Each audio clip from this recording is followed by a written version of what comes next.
Hello everyone, hope you're doing well. It's time to have a look at a new ground vehicle that's coming in for France in the next major update. This is the AUF-1, or the Canon de 155 Automateur Model F1.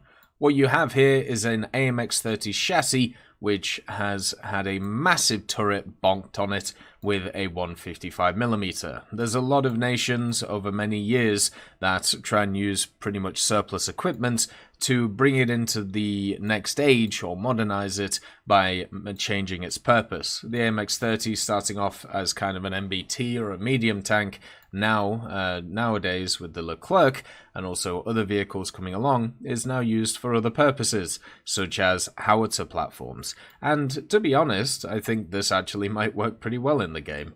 We had the Rhino recently, which was very similar to this, which definitely worked for some people. They were able to make the HEVT work very well, and maybe the UF1 will be the same. It's at 7.0 now and at rank 5, and if you have a look at rank 5 for France, it's pretty tiny, the amount of vehicles that's in here, but also they have a pretty mega rank 4, which mainly has, a lot of the 7077s and all of this, and then you have rank 6, which is pretty big as well. It seems kind of odd. If they felt like it, they could just make rank 5 a lot bigger, because there are a bunch of vehicles around these BRs. So this vehicle being at rank 5 means that it's going to have a bit more higher RP and SL compared to if it was rank 4, and maybe that's the decision why to do this stuff. The main reason to play this vehicle is the 155mm, this GCT F1 howitzer.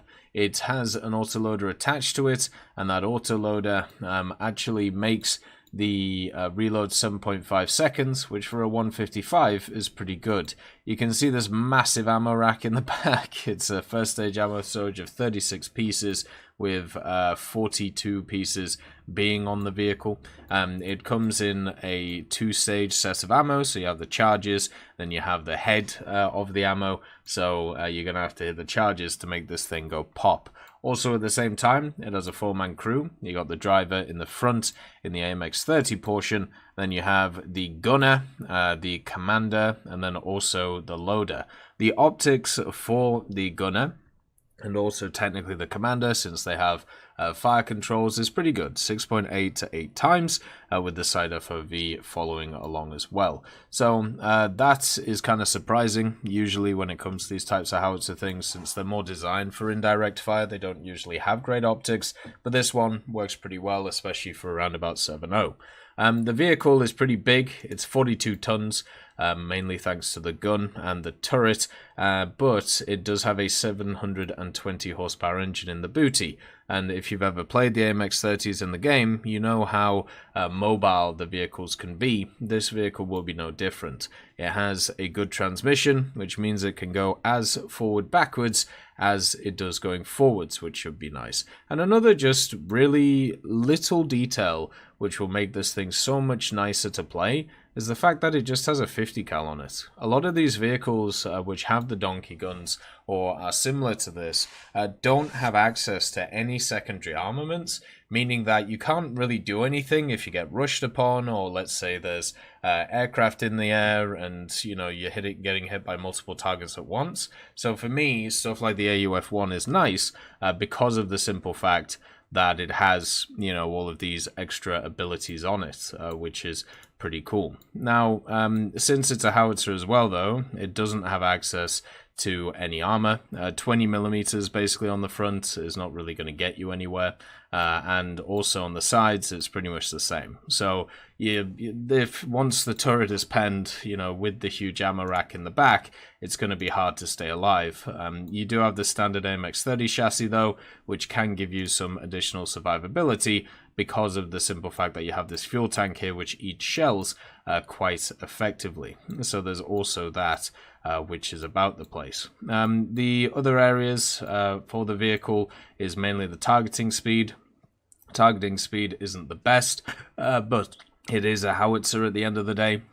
Usually they don't have the best targeting speeds, and also the gun depression is pretty rough for a vehicle which has a pretty high mounted gun, which also will hurt it in the long run. But apart from that, you know, everything seems pretty good on it. You know, you have all of the standard camouflages that you would have for a late, well, I suppose a more modern vehicle.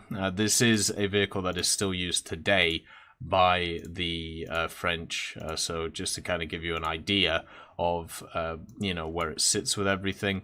And the main thing to chat about is obviously the modifications for the gun. So the 155 starts off with a HE shell.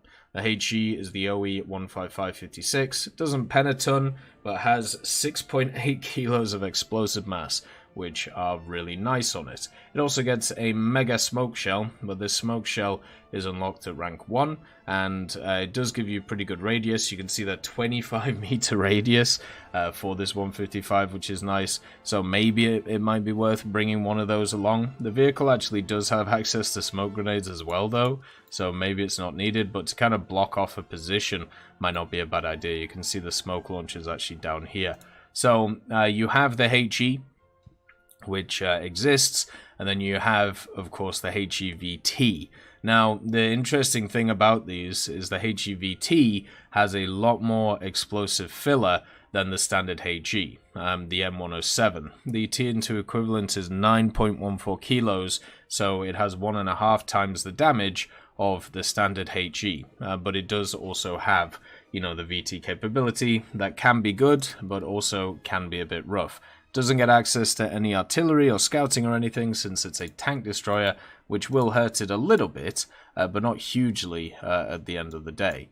So one of the things that a lot of people were able to do pretty effectively with these machines was the whole kind of anti-air roll and anti-everything roll with the VT. With the targeting speed, you can see here that it's probably possible to be able to get it done if you can actually hit things, unlike me.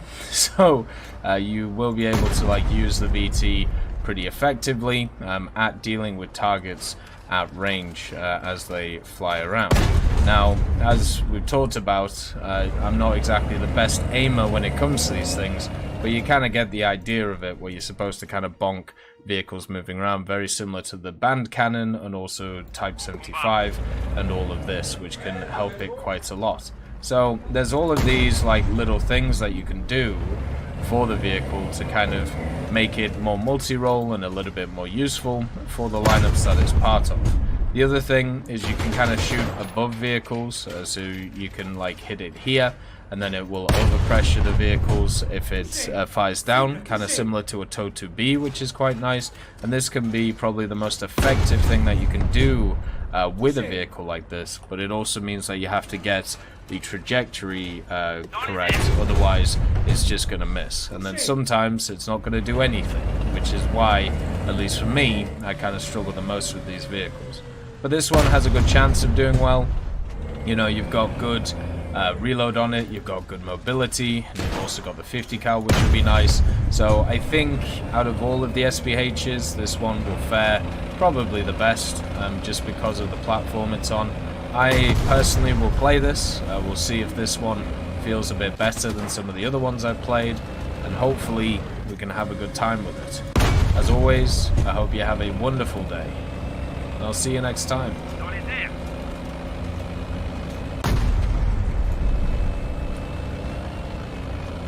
I'd just like to thank Millie Draper, Juan the Panda, Nick R. Kupila, Carrion Crow, Gus Irenicus, Pyman, Merciless Reaper, Orange Tail, Teddy, Daniel Stanton, Moxie B. Young, Peter Grayling, Jerry Provolt, Bareen, Alan Hacker, Sem Arslan, Uncle Bean, Derek R., and Lafouche for supporting the channel.